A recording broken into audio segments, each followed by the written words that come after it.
Hello mga kapod trip, at dahil nag-crave kami sa street foods ng Pinas tulad ng kwek-kwek, kikiam, squid ball, fishball, nagluto kami dito sa bahay.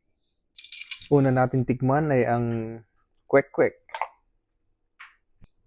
Lagyan natin ng manong sauce. May sili.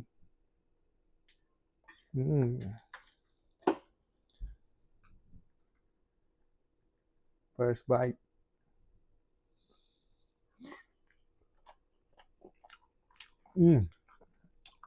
Harap. Susunod nating post, pakita ko sa inyo paano magluto ng manong sauce. Masarap na manong sauce within 5 minutes. Sunod naman natin ang fishball.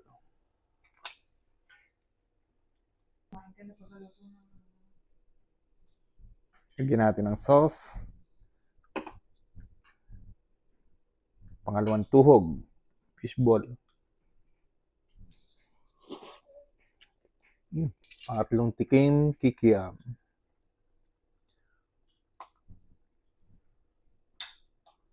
Pangatlong tuhog, kikiam. Lagyan natin ng sauce.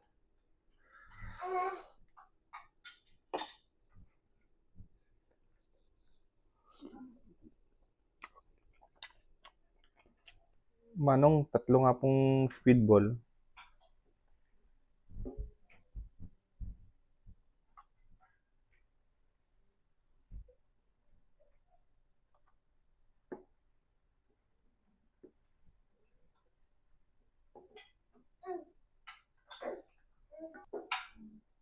Pang-apat na tuhog, squid ball.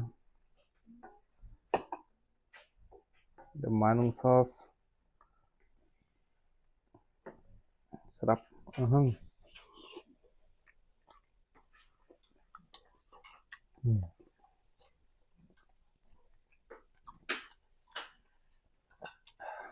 Sarap. Thank you very much guys for watching. Please subscribe my YouTube channel, like and share, and don't forget to hit the notification bell for latest videos. Thank you guys.